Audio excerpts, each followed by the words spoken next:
Hello everyone, स्वागत है आप सभी का एग्जाम गुरु यूट्यूब चैनल में। दोस्तों आज 2 जुलाई 2023 को आईडीबीआई एग्जीक्यूटिव का एग्जाम समाप्त हो चुका है और इस वीडियो में दोस्तों मैं आपको आज के एग्जाम में पूछे गए जनरल अवेयरनेस एंड कंप्यूटर के सारे क्वेश्चंस का ओरिजिनल सॉल्यूशन करवाने वाला हूं। इसके अलावा जो डीआई पूछे गए थे वो भी एग्जैक्ट डेटा के साथ करवाऊंगा और क्वांट में जो नंबर सीरीज के 5 क्वेश्चन आए थे वो पाँचों क्वेश्चन आपको इसी वीडियो में सॉल्व करवाने वाला हूँ। तो अगर आपने भी आज के मॉर्निंग शिफ्ट में एग्जाम दिया होगा तो इस वीडियो को देखने के बाद अपना आंसर की मिला लेना।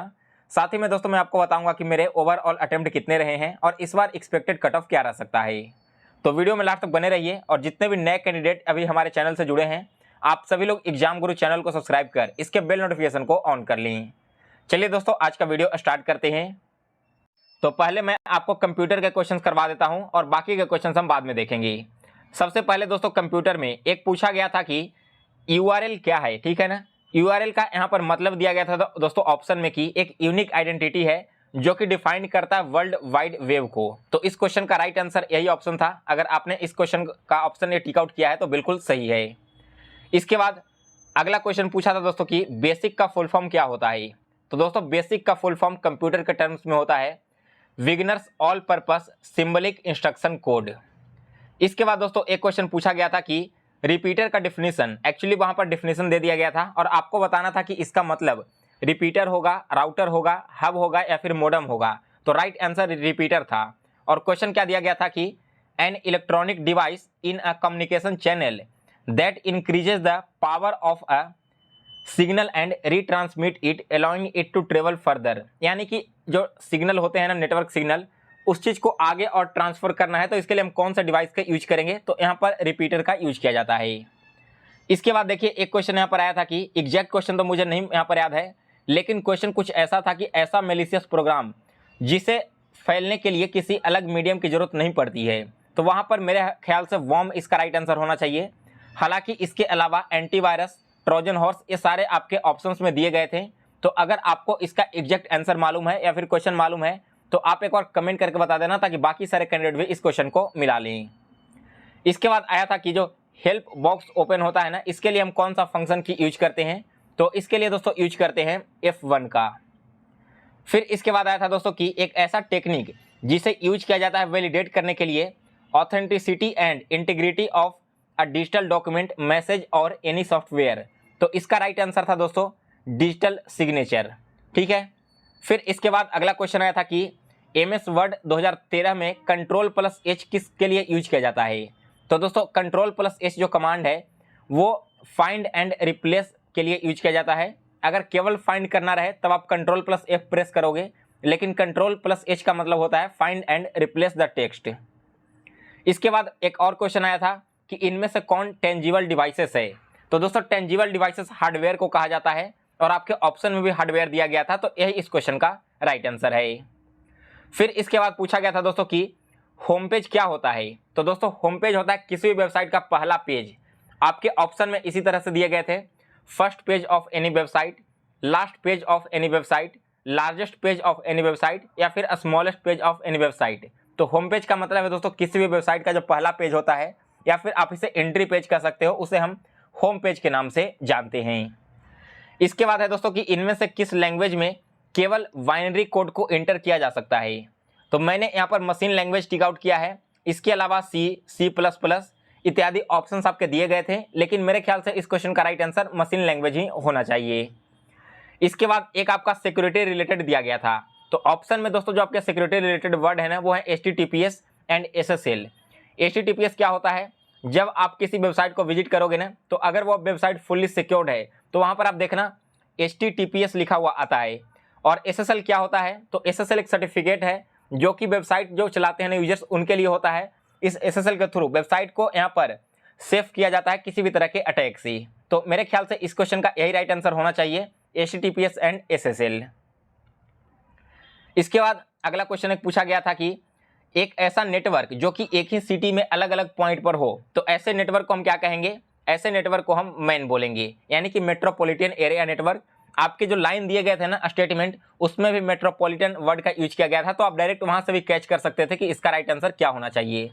बाकी ऑप्शन में था पैन, लैन, वैन। तो देखिए लैन आपका हो जाता है लोकल एरिया नेटवर्क एक ही बिल्डिंग के अंतर्गत, पैन आपका होता है प्राइवेट एरिया नेटवर्क, जैसे कि आप एक घर में रह रहे हो, वहां पर आप सारे डिवाइसेस को किसी एक खास नेटवर्क से कनेक्ट कर रखे हो, तो वो आपका पैन हो गया। और वैन होता है वाइड एरिया नेटवर्क, जो कि आपका across the world, across the country भी हो सकता है। फिर इसके बाद एक आया था दोस्तों कि इनमें से कौन सा एक ऐसा नॉन वोलेटाइल मेमोरी है जिसे इरेज नहीं किया जा सकता। ऑप्शन में था P ROM, double E P ROM, E P ROM, और इसके अलावा एक रैम दिया गया था। तो राइट आंसर हो जाएगा दोस्तों पी रोम, जिसका मतलब है प्रोग्रामेबल रीड ओनली मेमोरी, यानी कि आपने एक बार इसमें डेटा एंटर कर दिया तो फिर आप उसे इरेज नहीं कर सकते हो। इसके बाद एक आपका आया था दोस्तों कि वैसा नंबर सिस्टम जिसका बेस 16 हो, तो ऐसे नंबर सिस्टम को हम क्या कहते हैं, हेक्साडेसिमल कहा जाता है। यह क्वेश्चन ऑलरेडी आपके आरआरबी एग्जाम में भी पूछा गया है। इसके बाद अगला क्वेश्चन पूछा गया था कि जो थर्ड जनरेशन के कंप्यूटर थे इसमें क्या यूज किया गया था। ऑप्शन में था vacuum tube, transistor, integrated circuit. तो राइट आंसर है दोस्तों इंटीग्रेटेड सर्किट। जो फर्स्ट जनरेशन का कंप्यूटर था वहां पर वैक्यूम ट्यूब यूज किया गया था, सेकंड जनरेशन के कंप्यूटर में ट्रांजिस्टर यूज किया गया था, और थर्ड जनरेशन के जो कंप्यूटर आए थे उसमें इंटीग्रेटेड सर्किट का यूज किया गया है। इसके बाद एक क्वेश्चन आया था कि if a process fails most operating system write the error information to a, यानी कि अगर कोई प्रोसेस फेल होता है तो जो ऑपरेटिंग सिस्टम है वो एरर को किस में शो करता है, ये करता है दोस्तों लॉग फाइल में। मैंने एक क्वेश्चन गलत कर दिया है, एक्चुअली मैं क्वेश्चन पढ़ा नहीं था, तो यहाँ पर मैंने इस क्वेश्चन का टैब फाइल ऑप्शन सेलेक्ट किया था, जो कि गलत है। करेक्ट आंसर हो जाएगा दोस्तों लॉग फाइल। फिर इसके बाद एक और आया था कि अगर हम किसी भी कैरेक्टर या फिर लेटर के साइज को बढ़ाते या घटाते हैं तो यह क्या कहलाता है, तो यह आपका कहलाएगा दोस्तों चेंज केस, यानी कि लेटर के साइज को चेंज करना। इसके बाद एक आया था कि इनमें से कौन एक सर्च इंजन है, तो दोस्तों सर्च इंजन आपका गूगल हो जाएगा। ऑप्शन में इसके अलावा मोजिला फायरफॉक्स वगैरह भी दिए गए थे। फिर इसके बाद एक आया था मॉडेम का फुल फॉर्म, बहुत ही इजी है। मॉडेम का फुल फॉर्म है दोस्तों मॉड्यूलेटर डीमॉड्यूलेटर। और इसके बाद अगला क्वेश्चन है 20 नंबर, जिसमें कुछ रियल टाइम के बारे में बात किया जा रहा था और मल्टीपल ऑपरेटिंग सिस्टम के बारे में। ऑप्शन में था आपका RTOS यानी कि रियल टाइम ऑपरेटिंग सिस्टम। इसके अलावा और क्या ऑप्शन मुझे याद नहीं है, तो आप एक बार इस क्वेश्चन को भी कंफर्म कर देना अगर आपको ये वाला क्वेश्चन याद है तो। ये था दोस्तों आपका टोटल 20 कंप्यूटर के क्वेश्चंस। इसके बाद चलिए देखते हैं DI कौन कौन से पूछे गए थे। DI से पहले दोस्तों आप सभी लोग नंबर सीरीज को मिला लेना। पहला नंबर जो सीरीज था ना दोस्तों वो ये था कि 76, 80, 107, 123, यहाँ पर x का वैल्यू फाइंड करना था और फिर आपका 284 था। सेकंड नंबर सीरीज आया था कि 33, 34, 38, 47, 63 और लास्ट में x दिया गया था।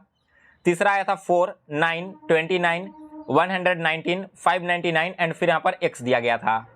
एक था आपका 72,000, 36,000, 12,000, 300 एंड यहाँ पर 60 दिया गया था और फिर आपका x था लास्ट टर्म। इसके बाद एक आया था 18, 31, 42, 49, 58 और एक लास्ट का टर्म आपको फाइंड करना था जो कि x यहाँ पर दिया गया होगा। तो ये था दोस्तों आपका टोटल 5 नंबर सीरीज। फिर इसके बाद अगर मैं DI की बात करूं दोस्तों तो DI में पूछे गए थे कुछ प्रोडक्ट था जो कि यहाँ पर मैन्युफैक्चर्ड था, सोल्ड था और अनसोल्ड था। अब दोस्तों आपका जो डेटा दिया गया था ना उसमें केवल और केवल सोल्ड का वैल्यू दिया गया था और यह कहा गया था कि जो ऑब्जेक्ट यहाँ पर सोल्ड हो रहा है वो टोटल मैन्युफैक्चर्ड ऑब्जेक्ट का 75% है। मान लो कि यहाँ पर 90 सोल्ड हो रहा है 2012 में, तो ये किसके बराबर है, 75% के बराबर। तो यहाँ से आप इसका 100% जैसे ही निकालोगे ना तो ये आपका मैन्युफैक्चर्ड निकल के आ जाता, फिर दोनों में से माइनस करके आप अनसोल्ड निकाल सकते थे। तो इसी तरह से आपका केवल सोल्ड का डेटा दिया गया था, इसके थ्रू आपको मैन्युफैक्चर्ड डेटा निकालना था अलग अलग ईयर का और फिर यहाँ पर अनसोल्ड डेटा निकाल लेते। इसी पर बेस्ट आपके 5 से 6 क्वेश्चन पूछे गए थे दोस्तों। DI में अगर मैं क्वेश्चन की बात करूँ ना तो अगर आपका 5 क्वेश्चन आया है तो उसमें से 3 क्वेश्चन डुएबल थे, बाकी के 2 क्वेश्चन काफी लेंदी दिए गए थे। तो जिन लोगों ने यहाँ पर थोड़ी सी समझदारी दिखाई होगी और वे 2 क्वेश्चन को स्किप करके चले होंगे तो उनका काफी टाइम यहाँ पर सेव हुआ होगा। ये था दोस्तों आपका पहला DI। फिर इसके बाद एक और DI यहाँ पर पूछा गया था जो कि था मूवी से रिलेटेड। अब मूवी वाले में क्या था दोस्तों कि हॉरर मूवी था, कॉमेडी मूवी था और यहाँ पर आपको टोटल मूवी 3 डेटा निकालने थे। एक्चुअली में यहाँ पर आपके हॉरर मूवी का यहाँ पर डेटा दे दिया गया था, मेरे ख्याल से नहीं, टोटल मूवी का डेटा दिया गया था पाई चार्ट में और एक टेबल था, उस टेबल में हॉरर मूवी से कॉमेडी मूवी कितना कम है वो डेटा दिया गया था। तो यहाँ पर आप निकाल सकते थे दोनों का वैल्यू, जैसे टोटल मूवी आपको पता है और इन दोनों का डिफरेंस दे दिया गया था, तो डिफरेंस से आप हॉरर मूवी और कॉमेडी मूवी दोनों निकाल सकते थे। बिल्कुल सेम क्वेश्चन आपका FCI AG 3 में पूछा गया था, वैसा ही DI यहाँ पर भी पूछ लिया गया है। तो ये था दोस्तों आपका एग्जैक्ट डेटा। हालांकि डेटा निकालने में ज़्यादा टाइम नहीं लग रहा था, लेकिन जब आप इस क्वेश्चन को सॉल्व करने जाते हैं ना तो क्वेश्चन काफी लेंदी दे दिए गए थे, काफी कैलकुलेटिव क्वेश्चन यहाँ पर पूछा गया था। ये था दोस्तों 2 DI जो कि मैं यहाँ पर आपको करवा दिया है। इसके अलावा एक और यहाँ पर देखिए, इंग्लिश में जो आपका पारा जंबल था ना सेंटेंस अरेंजमेंट का, उसका मैंने जो अरेंजमेंट किया है वो है ECDAFV। तो आप एक बार सारे लोग कमेंट कर देना, जिससे कि मेजोरिटी कमेंट्स पता चल सके कि इसका एग्जैक्ट अरेंजमेंट यहाँ पर क्या हो रहा था। बाकी दोस्तों देखिए, जीए में आपके 20 क्वेश्चंस कंप्यूटर के थे और 40 questions current affairs and banking awareness के आए थे। तो इस 40 क्वेश्चंस में से मैंने 25 क्वेश्चंस अटेम्प्ट लिए हैं। ये 25 क्वेश्चंस का मैं सबसे पहले तो आंसर मेरे पास पड़ा हुआ था, उस आंसर के थ्रू मैं क्वेश्चन तैयार करूंगा और इसका जो PDF है वो आज रात तक आपको मैं अपने व्हाट्सएप ग्रुप और टेलीग्राम ग्रुप पर अवेलेबल करवा दूंगा। अभी थोड़ा टाइम लगेगा क्वेश्चन को तैयार करने में, तो थोड़ी देर आप सभी लोग वेट कर लीजिए। अब बात करते हैं दोस्तों ओवरऑल अटेम्प्ट की। तो सबसे पहले रीजनिंग में मेरे टोटल अटेम्प्ट रहे हैं 49। यहाँ पर मैंने एक ब्लड रिलेशन छोड़ दिया क्योंकि उसका ब्लड रिलेशन मेरा थोड़ा वीक है और डायरेक्ट मुझे रिलेशन उसमें समझ में नहीं आ रहा था। इसके अलावा जो आपके लॉजिकल रीजनिंग के क्वेश्चन दिए गए थे ना, वो मैंने यहाँ पर स्किप किया है क्योंकि लास्ट में टाइम भी नहीं बचा और लॉजिकल रीजनिंग गलत भी बहुत ज़्यादा होते हैं, इसलिए मैंने यहाँ पर इसे स्किप ही कर दिया है। इसके अलावा जो आपके पजल्स एंड सीटिंग अरेंजमेंट दिए गए थे, इनमें से एक था दोस्तों आपका ईयर वेस्ट, जिसमें आपका 2023 के अनुसार से ईयर कैलकुलेट करना था। काफ़ी इजी पजल था ये वाला। फिर एक आया था 7 लोगों को अरेंज करने का 1 से लेकर 7 तक। इसके अलावा एक आपका आया था दोस्तों सिटी वाला, जिसमें कटक, भुवनेश्वर वगैरह अलग अलग सिटी दिए गए थे और उसके साथ में आपका एक ABCD अल्फ़ाबेट्स दिए गए थे। तो ये था दोस्तों आपका रीजनिंग, काफ़ी इजी पूछा गया है। डाटा सफिशिएंसी के क्वेश्चन थोड़ा सा लेंदी यहाँ पर आए थे रीजनिंग में, बाकी ओवरऑल इजी रहा है पेपर। क्वांट की बात करें तो अप्रोक्सीमेशन देखने को मिला है, नंबर सीरीज मैंने अभी आपको करवा दिया। इसके अलावा क्वाड्रेटिक इक्वेशन काफ़ी इजी आए थे, लेकिन एक बार आप कमेंट करके बताना कि क्वाड्रेटिक इक्वेशन में मेरे साथ 3 क्वेश्चंस ऐसे आए हैं जो कि आपका नो रिलेशन निकल के आ रहा था। तो सही में ये जो आंसर है या फिर मैंने कुछ गलती की है, आप एक बार इसे भी कंफर्म कर देना। यहाँ पर दोस्तों 49 मेरे रीजनिंग में अटेम्प्ट हैं, 27 मैंने क्वांट में अटेम्प्ट लिया है। इंग्लिश काफ़ी इजी लगा, खास तौर पर जो पैसेज पूछा गया था ना क्लाइमेट से रिलेटेड, वो काफ़ी इजी थे। उसमें से एक वोकैब मुझे नहीं आया, वो मैंने सिर्फ स्किप किया है। इंग्लिश में 37 अटेम्प्ट रहा है मेरा। और उसके बाद जनरल अवेयरनेस एंड जो करंट अफेयर्स आए थे ना, इसमें मैंने 45 अटेम्प्ट किए हैं। हालांकि बहुत सारे क्वेश्चन इसमें गलत भी हुए होंगे, वो मैं जब मैच करूंगा तो आपको शाम तक कमेंट करके बता दूंगा टेलीग्राम चैनल पर। तो ये था दोस्तों मेरा ओवरऑल अटेम्प्ट। आप सभी लोग भी एक बार कमेंट करके बताना कि आपने टोटल कितने क्वेश्चन अटेम्प्ट किए हैं, अलग अलग सेक्शन में आपके क्या अटेम्प्ट रहे हैं, और आपके हिसाब से इस बार का जो कट ऑफ है वो पिछले साल से ज़्यादा जाएगा या फिर कम जाएगा। खासतौर पर वैसे कैंडिडेट जिन्होंने पिछले साल भी IDBI एग्जीक्यूटिव का पेपर दिया है, तो आप एक बार कमेंट करना कि आपको इस बार का पेपर का लेवल पिछले साल से कैसा लगा, हार्ड साइड में आया था या फिर इजी साइड में। सो गाइस फिलहाल इस वीडियो में बस इतना ही। अगर आपको यह एनालिसिस का वीडियो पसंद आया तो लाइक और शेयर करें। मिलते हैं दोस्तों फिर से एक नए वीडियो में।